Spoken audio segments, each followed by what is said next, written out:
you for tuning in into my channel where you'll find all about mixed media, art journal, collage, assemblage and anything else that sparks my interest. Hi, my name is Grob and I'm glad you are here. Hey there, so I'm back. You are back too, I see. Sort of. Anyway, today I thought I'm gonna alter an old wooden box. It was probably a wine box. I did receive it from somebody. The reason why I do that, I'm running out of space in my old box, and I figured out my ATCs really fit perfectly in here. So that's what I'm gonna do. I have prepared all kind of stuff. I have like sprays. I have shimmer spray and acrylic spray. I do have chipboard pieces.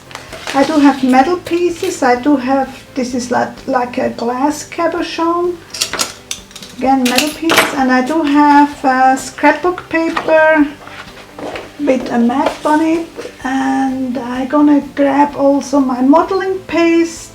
But first I'm gonna gesso my box before I do anything else. So I'm gonna make me a little bit room and then I will be back. Now I have already painted the inside with gesso.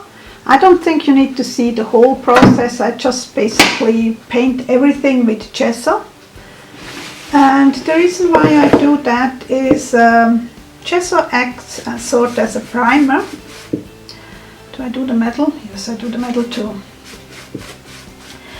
It acts as a primer, like when you paint your walls, you usually have also a primer before you go with the actual coloring. At least it is advisable. Anyway, so that's what the gesso is for here, and it works equal well on metal, on plastic, on wood, on paper. It just helps that the following paint or sprays, papers, whatnot, sticks a little bit better.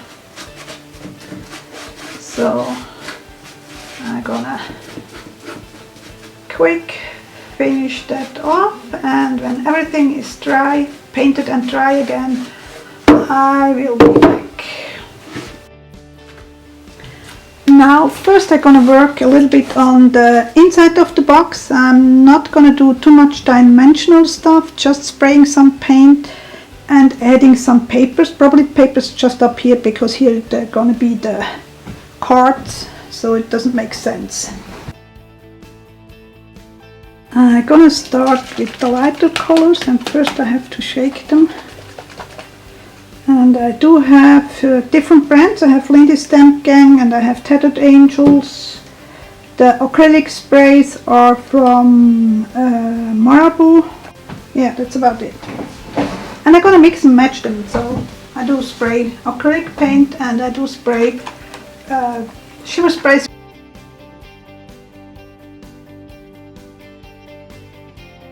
I try to clean my sprayers as soon as possible. It helps a little bit, but sometimes they clog anyways.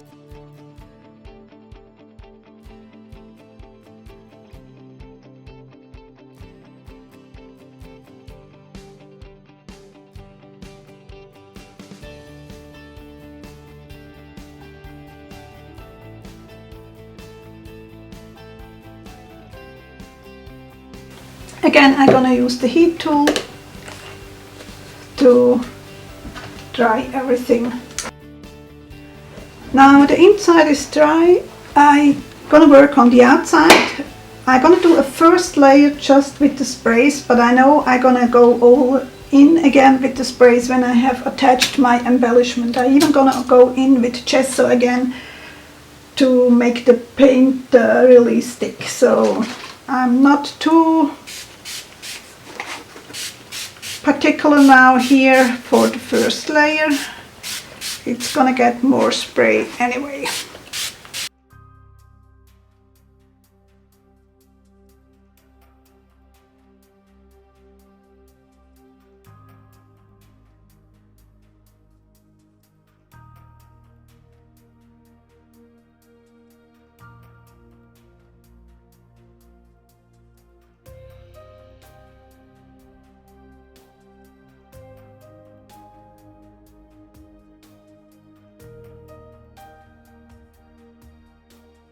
going to start adding bits and pieces from this map.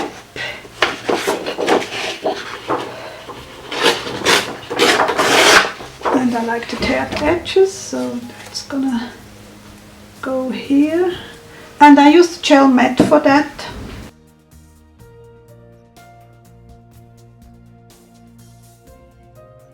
And I also go over the papers.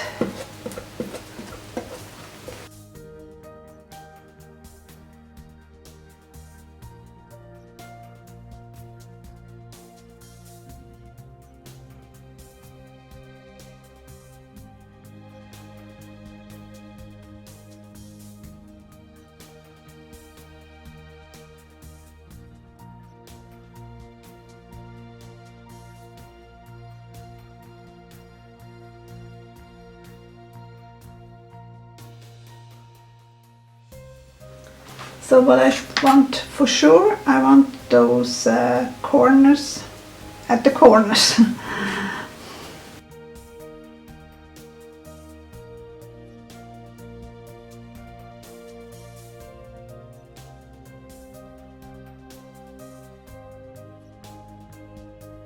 Sometimes you have to bend them a little bit because they have no contact to the gel. Otherwise,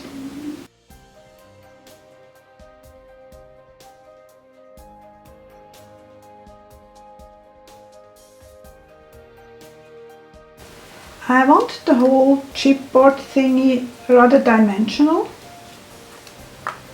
So I'm gonna attach layer upon layer upon layer.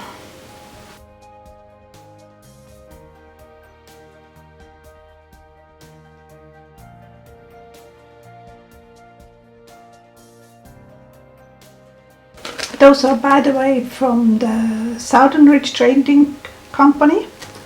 They have die cuts, chipboard die cuts, and they have also cute stencils. And I think I'm gonna go over now to the modeling paste.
Now I also want to add some modeling paste in some areas with this stencil.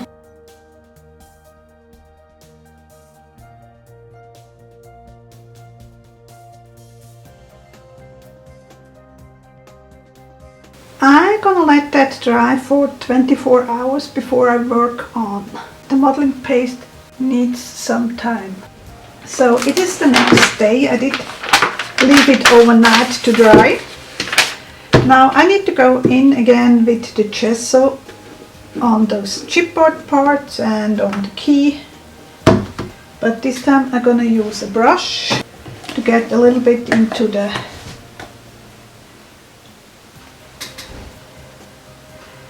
layers down beneath. And if I hit a little bit the box itself, oh well, I'm gonna spray anyway again with my paints. And I don't need a totally coverage. And I also go a little bit over the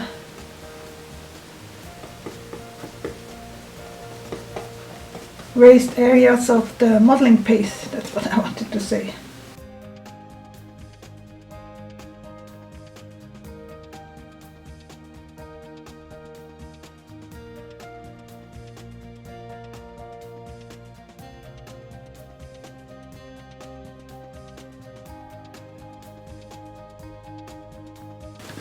I'm gonna heat set that again with my heat gun, and then I will be back. Okay, time for some sprays again.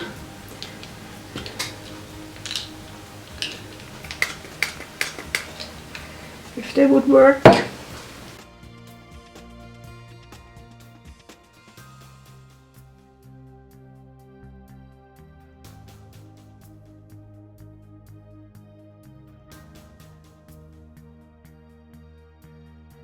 Now I also have this magenta. I always find it helpful if I have like a contrasting color, but I'm not quite sure about, so I'm first gonna test it if I like it. And I think I like it. It looks good. Some parts I definitely don't want any of the magenta, like for example in this area. I'm gonna cover that up a little bit, maybe in this area, and over here.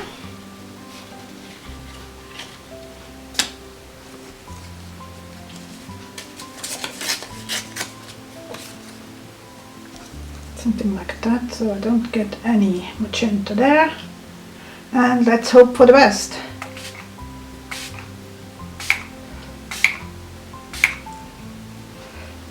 I also do a little bit on the side.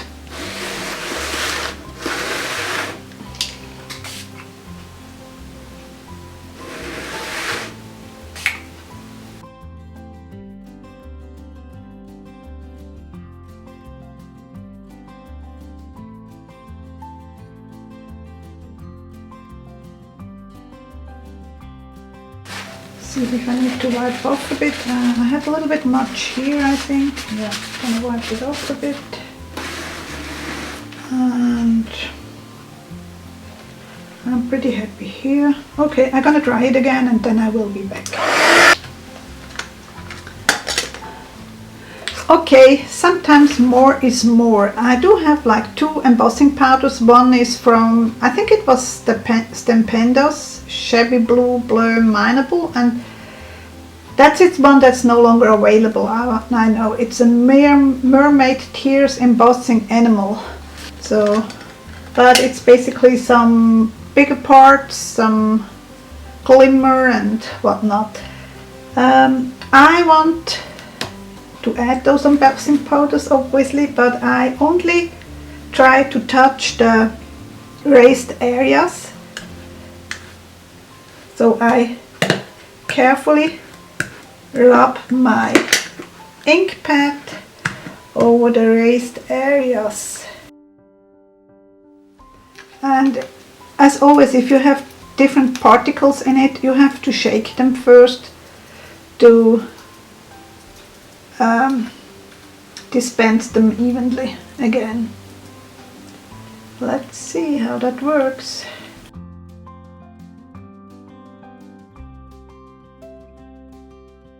The first one, and now to this one.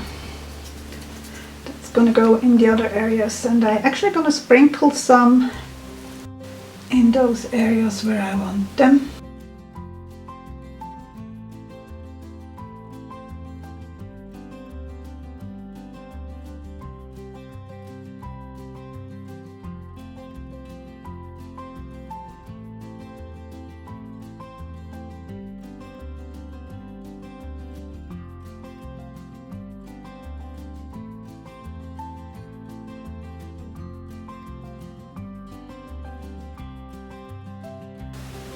So that's what we have so far. I hope you can see it. I know it's kind of hard with the glare, but as usual there will be a picture at the end. And I'm gonna zoom you out again. Now my last step is some wax. Gilding Wax, which is, what kind of color are you? I would say it's a dark gold. Doesn't. And I usually use just the finger, and I go in some areas. Also along the edges a little bit.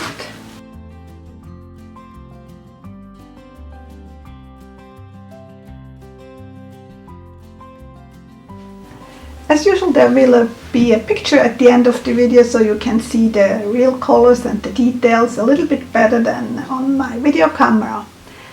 I hope you enjoyed this video and I hope to see you soon again. Take care, bye!